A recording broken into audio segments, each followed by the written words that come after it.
maybe just let Rengar through alone this time once again. Let's see if they mix it up at all.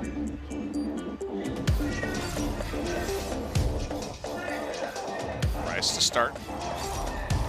Rise getting banned away from Faker. And this serves multiple purposes because it does mean that SK Telecom do have to entertain the Aurelion Sol pick later on. SKT, though, do have the counter pick available to them. Malzahar being banned away.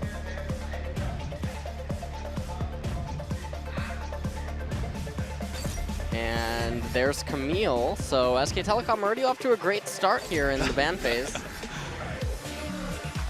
Last time, I think they banned out Varus after Longzhu banned out Jace. Or something else. Not 100% sure about Longzhu's third ban in game 1. Ezreal. Ezreal now being banned away from SKT. Respect to Bang. The final ban. Oh, SKT taking a little bit on this. They might actually just leave the Rengar up. That's what they did in game 1. They might want to take away Varus. Do they do it again? That's the question. 8 seconds left. Echo. That's pretty interesting, because now Varus and Rengar are up, and now Longzhu have to make a decision. So now Longzhu take the Rengar. SKT here now. That's the other pick that's available is Jace. It's being covered here. We saw Faker play it on Sunday, I believe. Series number 1. All right, so they do lock in the Jace, and with Varus being on the table, they should lock that in on red side. Yep. There it is. Well. And they do lock it in. So now Longzhu, if you're looking at it, Ashe is still available. Oh! Draven hover. They did this last game, they hovered it. Crash being a bit cheeky. Sivir. If they want to go heavy engage. If they want to go all in against SKT, then yeah, they could go Sivir Karma here for a super hyper aggressive team composition. And the problem here is I almost feel like this forces SK Telecom to ban away the Aurelion Sol in the second part of the ban phase, as Aurelion would play very well with the composition that Longzhu's already drafted thus far. Not wanting to give away too much of their team composition, it looks like they're just going to take the Kazakhs right now. And that's primarily because Longzhu doesn't really have too much to worry about right now going into the second ban phase. So they easily could have elected to ban out that Kazakhs and force SK Telecom onto an Elise or a Graves pick, but not so certain that Blank could play that. So there's the Aurelion Sol ban, or at least a highlight, should be banned away.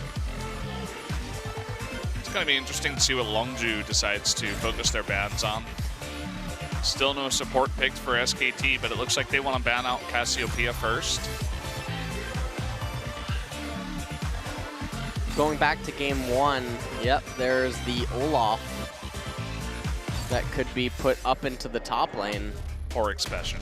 One of the problems here, though, is that SK Telecom, they might pick the Shen, but the Shen is an option for Longzhu if it's handed back over to them.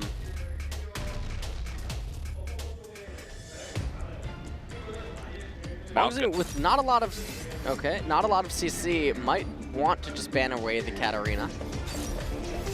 They did that earlier. Maokai, another pick that we've seen a lot in other series. See Maokai or Nami here. Nami. As a response to the Karma.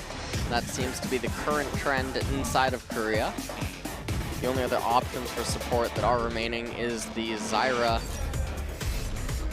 and the Misfortune, but while Zyra would serve a pretty good purpose here against Longzhu's team composition, Nami is able to fulfill almost the same role, but provide a lot more utility during the laning phase and supporting the jungler. So now Longzhu actually going for the Maokai.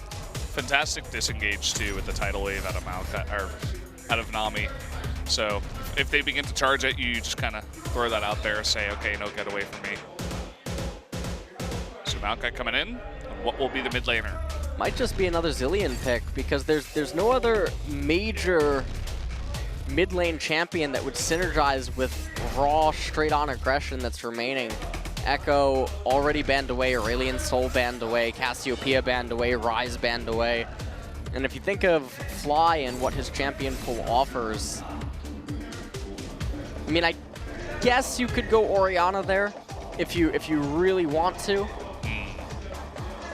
But then you're gonna find yourself between a rock and a hard place at certain points in the laning phase, depending on how Faker and Blank would choose to play it. SKT elect to use their final pick on Rumble. No tank on their side, but a hell of a lot of damage. That is for sure, but still they have to be very careful about that all-in composition of Longzhu. SKT, lots of poke, lots of long range, and also because they are red side, they have the luxury of the red side Varus stall. In addition to the fact that they have Jace as well, it's going to be very difficult for Longzhu to find a way to try to get a Baron. And depending on what the Drake spawns are, it could prove difficult where it will come down to a situation that's similar to game number 1, except this time they won't have the luxury of the Olaf adding a clock to SK Telecom via the split push. I love how Or the active Echo. Koma is in the booth. Right up until the time where he's forced out, he's like saying everything with a ton of passion to every person that he needs to say, okay, you're doing this, make sure you're doing this, okay, Huni, make sure you're okay in the top lane over here, don't get ganked, nothing like that. So really trying to spread all the information that he can down to the wire. And this means a lot. I mean, we already saw one Titan team get upset in KT earlier on today, getting 0-2'd by MVP. Now will we see SKT potentially go down in a 3-game series? It's definitely possible. And so one final look at the team compositions here. SK Telecom has a lot of potential to open up the game big in mid lane or even top lane this time around. And they are fortunate enough to have the red side Kha'Zix playing directly into those 2 lanes. So guys, let's jump into game number 3 right now. Longzhu versus SKT going into the Rift. This place stays the same. What we're gonna do in the pouring rain.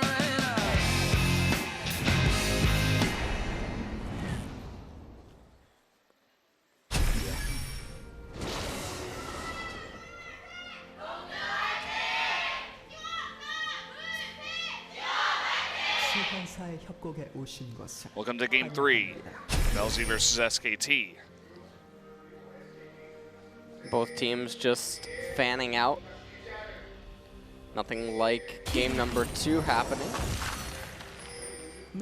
Support's trading a little bit of the support gold early on. We're gonna have to see if Blank actually starts on the Raptor camp. Looks like it. He's hanging around there. But no support just yet. Rumble just poking in his head. He was spotted by a ward up top. Now is Expression actually gonna come down and help Crash start on the Wraith camp. And again, all that this does is it makes it a lot more difficult to read the jungle routes for both teams. Creates a lot more, well, it's just a lot more versatile. Faker now actually coming in. He's gonna maybe try to, well, yeah, he did. I think he got a couple of those. It's pretty cute. Yeah, and that means that Crash did not actually get level 2 when he should have, but now he does. Moving over to the red now. And if Wolf and Bang aren't careful and if they shove in too hard, never mind, looks like Prey actually just gonna shove the lane, so it doesn't look like there's gonna be any communication there to have Crash move down to bottom lane. I've seen that before. Got to be very careful about that. Level 2, Rengar, gank. So Blank actually doing Raptor camp into red, into blue, not going for the full-on clear. And this might be due to the fact that Prey and Gorilla were showing intent to constantly shove, but a little bit strange now that Wolf and Bang are shoving and zoning out their opponents. Feel like Blank could have been a little bit greedier with his route. Crash moving up to top lane, gonna see the golems. Huni getting a ward on blue, he's gonna know that something's up. Something doesn't make sense. And he didn't actually ward, but he did spot it. He's like, okay, something is wrong, and as the green casters are even saying, very dangerous for him right now. As Crash looking to potentially come from behind, has the red buff. Huni playing it pretty safely so far.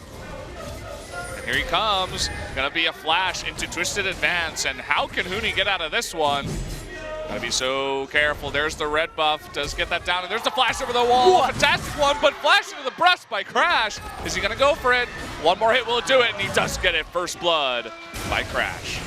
That was really close. I actually almost thought that Huni had managed to get away there, but not quite. First blood now going over to Crash. Rengar, not the champion you want to be getting first blood if you're SKT. Meanwhile, Blank not able to find anything down in bottom. Does take away the golems, though, from Crash, who's now going to get the blue buff. Oh, Faker's going on in. And forcing the flash, at least. So winning that trade can push in that mid wave. Get a nice recall. You could even see the farm in mid lane already is 14 to 26. You see how this ends up happening. Expression not wasting any time, just flashes in there immediately. Huni tries to get over to this part of the wall, flashes over, and then you can see that Crash almost actually messed up the flash, but using the brush mechanics was able to get back onto Huni and finalize the kill there.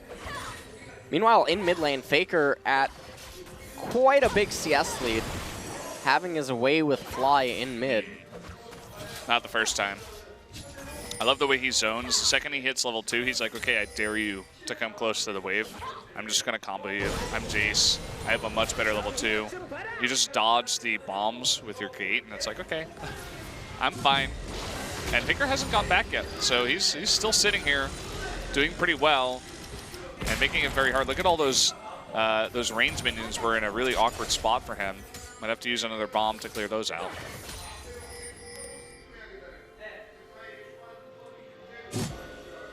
Crash now looking to make something happen. Blank just sort of keeping tabs on where Crash could be. He's going to end up running into him right here, but fortunately for him, he's not in range when Crash did touch the bush. Now they know that the control ward's there. And unfortunately, they can't really get on in there and take out the control ward because Fly is forced to go back home. And keep in mind, he's already used that teleport to get back to lane and is still behind Faker quite considerably. 15 CS still. Faker is pushing that in. And I'm seeing a bit of a trade here as Huni hit 6 first, but not quite able to convert into a kill. Quite able to indeed, and mid and top lane for SKT winning quite handily in the CS department. And this is partly what I was talking about earlier, where, you know, Blank had the ability to cause a lot of chaos and snowball that it would be extremely difficult for Longzhu to find a way to stabilize if that had started happening. And bottom lane has been pretty passive for the most part. Not a lot of action coming out for either side. But once Crash has his level 6, which he does right now, and if he ever does move his way down there, certainly some potential for plays to happen. You see the way that Faker moves forward and forces out bombs, trying to get Fly to, you know, use those cooldowns, use that mana, and uh-oh, Crash, he's been spotted running inside. He's just gonna get caught out here. Trying to jump onto him, and there he goes. So that's going to be the kill. And Crash, a bit of a mistake, and now, uh-oh, Fly in a bit of trouble. Able to get that stun out, but still getting very low in that mid lane. Fly getting very low indeed, but Faker not having any of the mana available to him to take that trade much further, even though he had activated his Ghost. We're going to take another look at the replay. So Crash coming into Blank's red side jungle, but didn't have any intel beforehand to really make this decision on if it would be good or bad. Finds out that it's bad really quick. Gets straightened up real quick there. Making it look easy. Nice job by Prey to eat that. Get some mana back. Special. Taking a trade here while Huni can't really cast the spells. CS gap continues to just get wider in mid and top, and when your team composition is intended and designed to run over the opponents and create lots of advantages early on and transition into the mid game with that to roll them over, and you're behind and on the back foot, you can't really feel too good about that. I've been very impressed by Faker's Jace play. Really just knows how to abuse that champion in mid lane. Against a multitude of matchups so far. I'd like to see him in others in the future. Crash may have been spotted going on in there, but there will be no test. Looks like he's handing the blue off. It looks like he's taking it. Oh, and look at this. Tons of damage coming out. Even the tidal wave forcing out the teleport from Maokai. Keep in mind, Huni still has his, and Blank's around to maybe follow this up. It doesn't look like it, but the bot lane will be pushed out. The teleport is forced. And so a big lead given over to SKT here, as they may even get first blood turret as well. Yeah, SK Telecom just look like they're steamrolling this game. They're certainly going to get first blood turret here. Don't know if they're just going to single-handedly give it only to Bang. No, it looks like it's going to be split between Wolf and Bang. Hefty chunk of gold. You have a Cloud Drake as the first Drake of the game.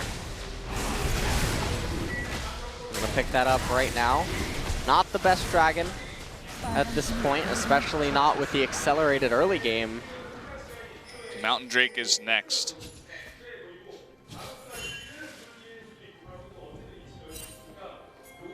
So about 2,000 gold ahead is SKT. They get the first blood turret. Both mid and top are ahead. They get a Cloud Drake. If they can expand on those, they'll be moving around the map very, very fast. Mountain Drake will actually be of a lot of use to SKT. Not just to shred the Baron, but also to fight back against Fly's ability to stall out the game with his wave clear. Any little bit of extra damage that you can get onto the turrets will prove to be very useful. A little bit surprised to see that they haven't rotated Bang and Wolf into the mid lane yet, especially given the fact that Fly wasn't given a blue buff, doesn't have the ability to just endlessly sustain. And it would just open up Faker and his ability to then just move into the side lanes. But you could easily keep Faker, Wolf, and Bang in mid here. Oh, he does have the blue buff. Interesting. Maybe he was about to kill it and then said, okay, come on over. Maybe Fly was just clearing up the wave first and then went over.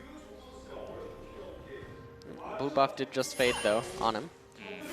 So now his sustain is not quite going to be there. He just has the catalyst of Aeons and double door on. Ooh, Fly in an awkward spot. The tidal wave coming out. Chain of Corruption, but it looks like they want to back off here as lots of members of Longzhu come on in. They do not commit to that. See the wave clear coming out from Fly. Now Prey trying to catch back up in CS. And I feel like this is the point in the game in which Bang is obviously going to go down to pick up the wave, but SK Telecom should want to stay on top of their rotations and look to suffocate their opponent. As Longzhu's team comp doesn't really have a very good way at keeping up in pace if SKT keeps up the tempo. You can see Blank heading up to red buff, but they also spotted Crash moving his way up into top. And, you know, he could have been available to help out with a counter gank there, maybe rotate up Faker as well after he pushes, but you do see that Crash goes back home, and Blank just gonna get that red buff.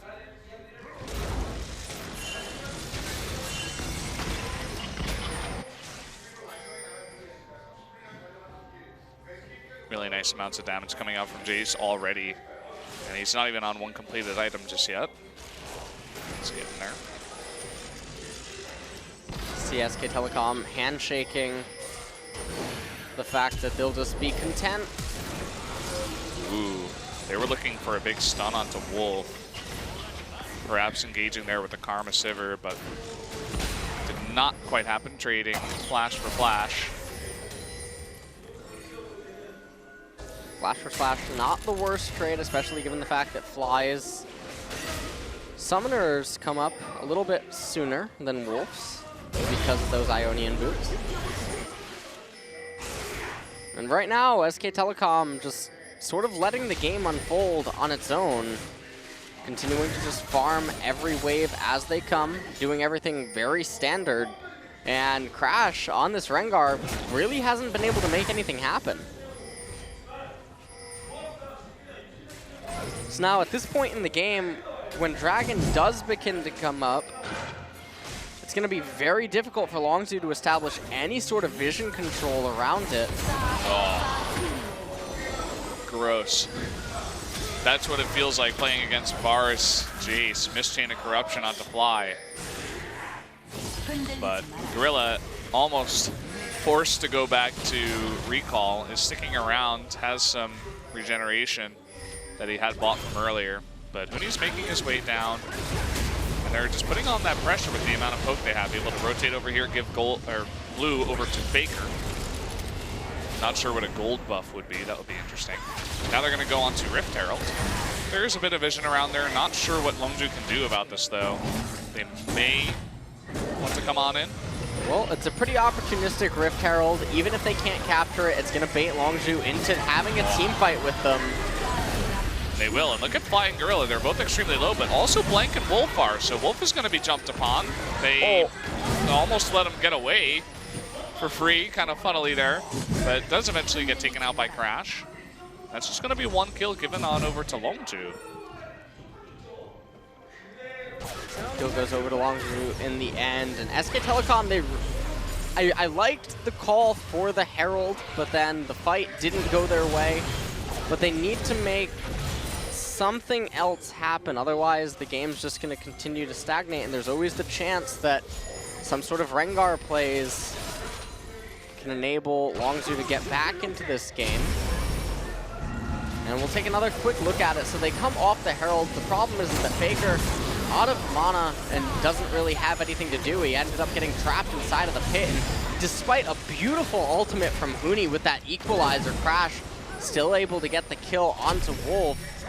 And then SK Telecom were forced to retreat at that point. Uh-oh, we got a bit of a setup here.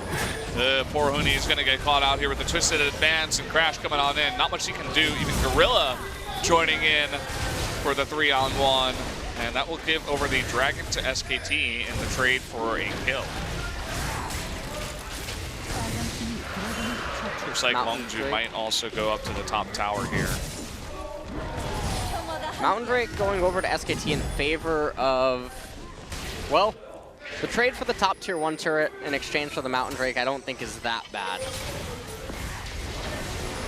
In fact, I think it would be pretty beneficial for SK Telecom. Now they have a lane that they can safely just funnel gold into one of the carries. Longzhu not going to be able to make use of this lane at all in the future. And you can see how difficult it is for them to actually get waves in bottom to SK Telecom's bottom tier 1 turret. Fly's just tier playing 1 might go down here too. Yeah, Fly's kind of just playing dodgeball, speeding himself up, trying to dodge sock blast after piercing arrow after piercing arrow, trying not to get hit by anything. And that's the amount of pressure that SKT can exert when they push turrets like that. Even against a Zillion, can't really get close enough. Now if you're SK Telecom, all that you really have to do is keep banging in mid lane, because the piercing arrows are going to be more than enough wave clear to fight back against Fly's ability to push. And now you can actually put Faker up in top and funnel that lane on him, since he's one of your primary carries.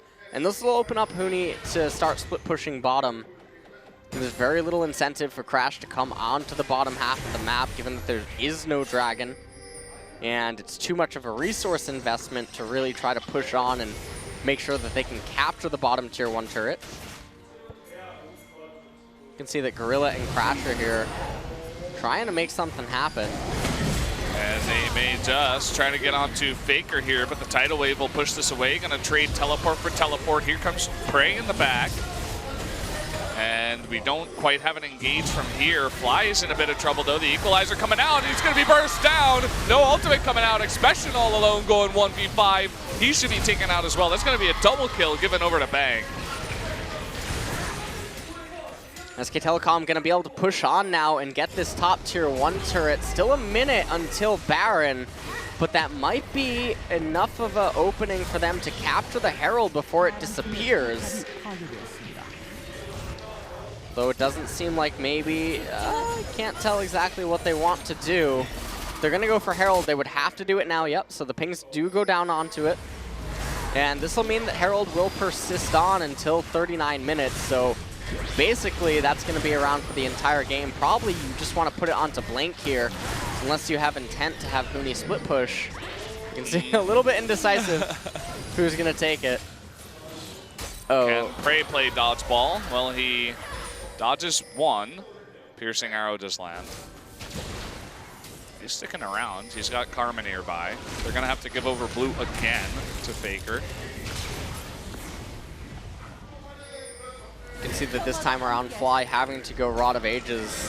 Not able to get away with just the Morel and Omicron because of how much of a lane bully Jace was early on. Prey trying his best to just farm up as much as he can for the team fights later on. And you can see that this team fight, they call in the teleport from Expression, and SK Telecom didn't actually need to call Huni up, but once they do, Longzhu calls in Fly. And then the team fight just ends up getting turned on top of itself. The equalizer going on to Fly right there. He didn't even ult himself, and then Expression re-engages, and it was just very sloppy team fight by Longzhu and SK Telecom capitalizing on their mistakes. Cloud Drake, next dragon of the game to spawn. That would be the second one for SKT. Could certainly look into picking that up. And right now, all that they really need to do is they can actually 1-3-1 if they want to and put Faker up in top lane. Right now they have Bang there, but Huni should be going uncontested in bottom. There are a lot of pings going on to Baron here, but they're not quite going for it. It looks like they wanted to bait. Chain of Corruption doesn't miss, but oh, the bubble as well. As Crash forced to jump away, still eating a ton of poke damage on his way out. And will they think about going for it now? We do have a lot of members all grouped up around here, and there's zero vision for Longzhu. They have no idea. They kind of, well, they have an idea that all these members are up here, but they don't know exactly when it started, so they have to slowly push on in. And now they see exactly where it's at. It's very, very low. What are they going to do here? Tidal wave coming out, and no. Actually, Faker's going to get a kill onto Gorilla as well, and uh-oh. Longzhu kind of just has to run away, although Expression is jumping in. Crash able to jump onto Bang, but Bang does survive. And now they're fighting a 4v5 still. Not a lot of mana onto Bang, but it just doesn't matter. So much damage coming out of Faker and Bang. That's going to be a bunch of kills given over. Double kill for both of them. Ends the Baron, so SKT in a fantastic spot. SK Telecom in the complete driver's seat in control of this game right now. They're going to get a few towers off this before they recall at the very least. Fly didn't even cast his ultimate last team fight. And they might actually be able to push on and get an inhibitor here. It's just Gorilla who's left to try to defend, and you can see that they're just shredding that turret so quickly. They have the Mountain Drake. Gorilla goes down, back to the zoo for him.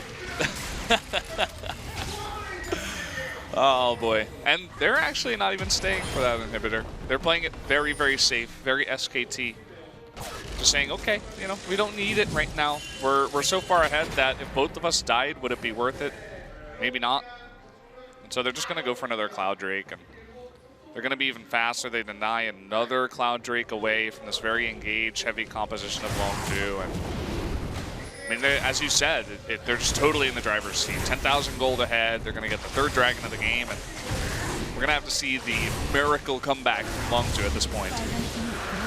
Would need to be a miracle team fight if they want to have any sort of a hope at coming back. And If they're going to make that happen, they would need to coordinate some sort of a pick with the Rengar and Maokai, but that seems extremely unlikely. SK Telecom almost at a 10,000 gold lead here. Faker basically 100 to 0s anyone that isn't Expression. Even Expression gets 100 to 25 perhaps now.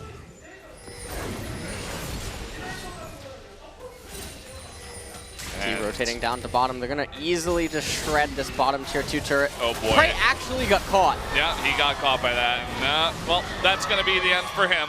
Tidal Wave just to help clean up. And look at the burst damage. I mean, even just out of Bang, who's now 5-0-2. Faker sitting at 4-0-5. And we haven't even factored in Huni, who's split pushing on the other side of the map, who can easily lay down an equalizer, flash in, you know, do an incredible amount of magic damage to add to all the physical. And I think SKT is looking to end this game ASAP. They have the Baron as well. 45 seconds still left. They're pushing top, they're pushing bot. There's just no real defense here for Longzhu. SKT is certainly looking to try to end this game as quick as possible. The Baron buff still alive for a little bit longer. It looked like Wolf is maybe tapping and escorting the wave. Crash had to go up to top lane to try to deal with the Rumble. They're going to try to make the most of this Baron that they can. They at least open up the base, even if they don't get any inhibitors, although they're bringing down Huni. They might be looking for a team fight. One more push, perhaps. Got about 10 seconds on the Baron. And looks like only Blank is left. Blank, rather, is left alone. Huni just going to escort in this mid wave and actually is going to be engaged upon here. He's kind of all alone. Will flash away. That should save his life. Will SKT re-engage is the question. And some summoners used mainly just the flash out of Expression, and maybe that's going to give them the go-ahead to go onto this bottom inhibitor. SKT looks like they're really not messing around. Trying to get both of these inhibitors, create as much pressure as possible, and then recall, and then go for a Doom push.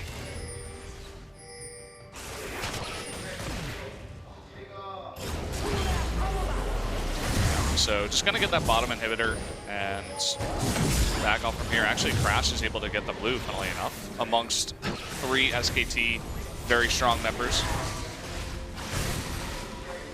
And it's kind of interesting to see SKT in the entirety of this series because Game 1 was so passive, and it really came down to the Jhin for Prey, but also the engage of Rengar Echo, that combo that they had, that it seemed like SKT really could not deal with their composition, but they showed like a small amount of weakness. You know, they showed that they're not invincible. Of course, losing to Afrika also helped out with that. Listen, what it really came down to, Brendan, was someone told them that they couldn't stream if they lost Game 3. That's another potential possibility. Wow, Faker Crash looked at his Streamlabs. He said, wait a minute, I need this. I need this in my life. I can't have this go away. I mean, Peanut got subbed out because he's actually streaming right now. He didn't want to be asked. But they're just posturing for a little bit. There's one inhibitor turret remaining and the exposed inhibitor in mid lane. Longzhu has to be extremely careful. They can't eat any poke. Fly just gave away that Faker's on top of a ward. Tried to throw 2 balls at Faker. Faker wasn't having any of it. Yep. Not like any of that. Here we go. Moving on into the top turret now. I mean, Longzhu still has decent wave clear, but, well, actually fantastic wave clear, but it's still, you know, when you're going up against that poke, when you see that kind of poke coming out of Jace at this point, what are you going to do? 27 minutes into the game, your support doesn't exist after one shock blast. Well, now Fly doesn't exist either. And, you know, just making his rounds, a little bit of poke damage onto the turret. Doesn't have to fully engage. Now they can engage. Equalizer on top of the tidal wave. Fire and water crashing together. Huni going to make quick work, burning down the tree. Crash trying to do what he can, is going to be bursted down. And, well, everybody's just so low that they're going to have to back off. So one inhibitor goes down. That's the second one. The mid one should go down. quick time here. And it does explode. Huni has teleport. He could just recall and teleport to a minion to lock it up. They still have about 25 seconds on Expression, but choosing to play it really safe and actually just backing off to the Baron. I really like this. Not something I would always expect to see out of teams. As you said, they need to keep their streams bound, so they're not making any mistakes now.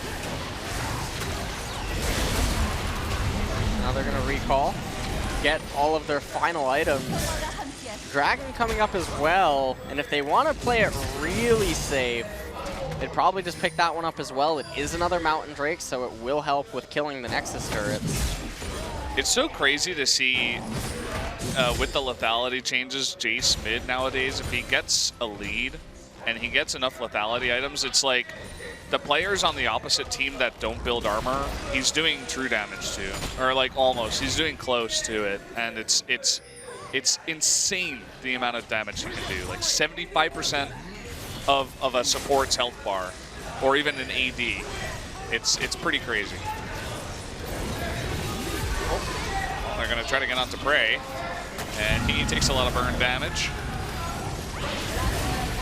The Cat's gonna go, he's getting thrilled here, going on a bit of a thrill of a hunt, and just gonna jump onto a minion. As SKT pushing on in, one last stand out of Expression. He's alone. Nobody on his team wants to go in with him. They're like, nope, you can mess with your KDA, man. I don't care. I'm not going in. I'm going back to the fountain. As SKT is going to sweep them up after losing the first game, take the 2-1 victory in this series. And that was the SK Telecom that we expected to see coming into this series. They finished the game with a little bit over a 15,000 gold lead at 30 minutes. And that was just utter destruction. That's what I was expecting to see in game one. Yeah. Didn't quite see it. Thought Longzhu had a glimmer of hope, actually, to take them down 2-0. And then Blank came in and had quite a showing tonight. Looks like the two of them, Huni and Blank, are taking a look at the damage graphs. They're like, whoa, Jace needs a nerf. Longzhu gonna have to go back to the drawing board, and I really like the team compositions that they drafted, but the problem was their execution on it. Laners weren't really giving a lot of breathing room for Crash, and even when Crash did get advantages, he didn't seem to really know what to do with it relative to his interaction with the lane matchups. And so I feel like if they weren't against SK Telecom, they probably would have gotten away with it, but as Scooby-Doo once showed us, those meddling kids, man. Fly, he was looking good in game one on that Echo especially. Game two, Zillion was not bad either. He got caught once, but then game three was where he was like, well, someone's got to do something about that Jace, man, because I certainly couldn't do anything about it. The face of a man that just got told that Rengar's not Camille. Poor guy. Unfortunate. So, SKT does not take another loss today. We don't have another crazy upset, but we already had one tonight. This would have been a historical night had we had both KT and SKT both go down. Would have been quite a Valentine's Day in South Korea. There's Prey. Phenomenal Jhin performance earlier on tonight. Not able to do too much in the end. And we'll see what ends up happening for both of these teams. Again, Longzhu has only lost to the upper tier teams so far in LCK Spring. They certainly are still looking like the best of the middle pack teams.